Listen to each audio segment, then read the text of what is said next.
Assalamualaikum warahmatullahi wabarakatuh. Jumpa lagi bersama saya Bu Yunaris SPDI. Saya guru SD Muhammadiyah Rangga. Hari ini saya tidak sendiri, saya bersama rekan saya yang bernama Bu Sri Purnama SAG, yaitu guru kelas 2 SD Muhammadiyah Rangga. Assalamualaikum Ibu.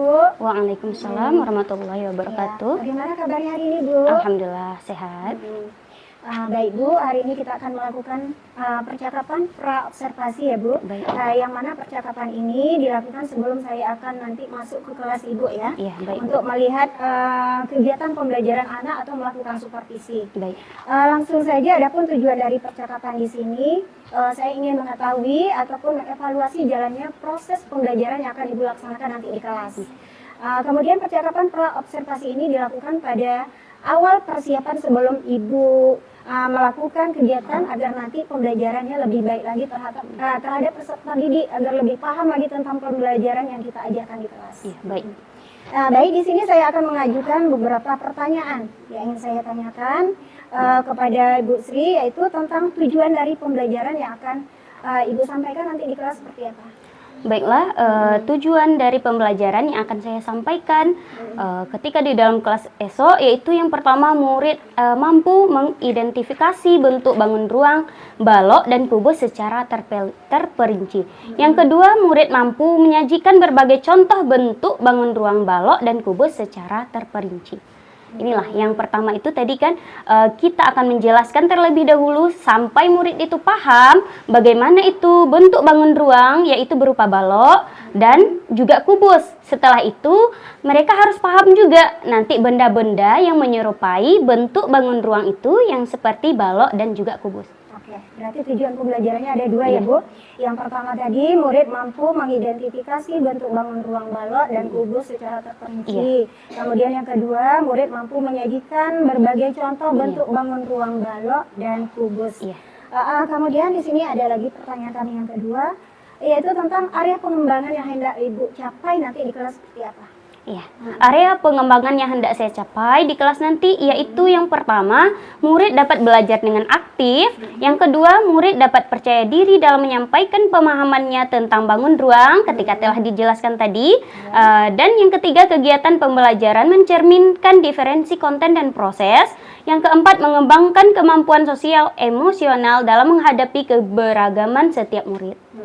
Berarti area pengembangan yang hendak Ibu capai nanti di kelas ada 4. Yang pertama, murid dapat belajar dengan aktif. Yang kedua, murid dapat percaya diri dalam menyampaikan pemahamannya tentang bangun ruang ya Bu.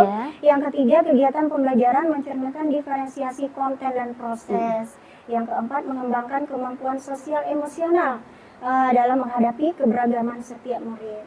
Kemudian untuk strategi yang akan Ibu persiapkan seperti apa? Strategi yang akan saya siapkan nantinya yaitu yang pertama, observasi terhadap sikap atau perilaku murid. Yang kedua, menyusun perangkat pembelajaran berdiferensiasi yang integrasikan dengan KSE. Yang ketiga, menyiapkan LKPD yang disesuaikan dengan kebutuhan belajar murid. Yang keempat, bahan atau media pembelajaran yang sesuai dengan kelompok gaya belajar murid. Nah, di sini strategi saya yaitu yang pertama itu nanti juga saya akan menanyakan kepada murid itu di dalam kelas ini ada benda-benda apa saja yang menyerupai dengan bentuk balok dan kubus, ataupun nanti saya bisa membawa benda yang berupa ataupun yang sesuai dengan bentuk balok dan kubus tersebut. Saya akan menanyakan satu persatu, ataupun saya boleh menyuruh 1 atau sampai 3 orang untuk menjelaskan kembali apa itu ciri-ciri dari balok ataupun kubus dengan benda yang saya bawa tadi. Terus nanti saya akan memberi reward kepada anak yang tadinya bisa menjelaskan apa yang telah dipelajari tadi. Untuk metode pembelajarannya sendiri seperti apa Ibu? Metode tanya jawab, iya.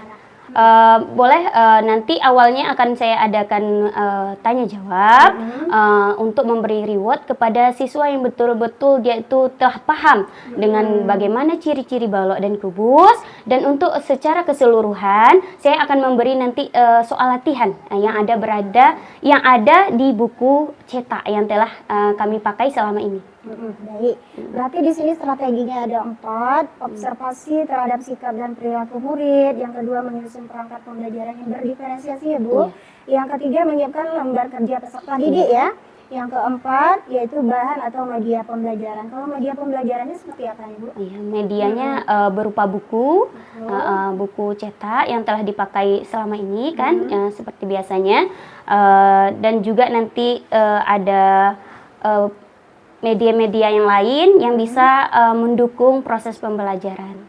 Baik Ibu, kira-kira kapan Ibu bisa melakukan kegiatan pembelajaran ini? Insya Allah saya akan melakukan proses pembelajaran ini pada tanggal 30 April, yaitu hari Selasa. Ya, hari Selasa ya. Oke, Selasa. Kemudian berarti nanti kita akan berjumpa ya di hari Selasa saat Ibu belajar pelajaran apa tadi Bu? Matematika ya. Saya akan masuk ke kelas Ibu untuk melakukan supervisi. Kemudian juga saya akan melihat, mencatat apa-apa saja yang terjadi di dalam kelas Ibu nanti ya. Kemudian setelah Ibu melakukan pembelajaran di kelas, kita akan mengadakan percakapan terakhir ya Bu. Kita akan mengadakan percakapan pasca observasi. Sebelum saya akhiri, kira-kira apa yang dapat Ibu sampaikan setelah hasil dari percakapan ini?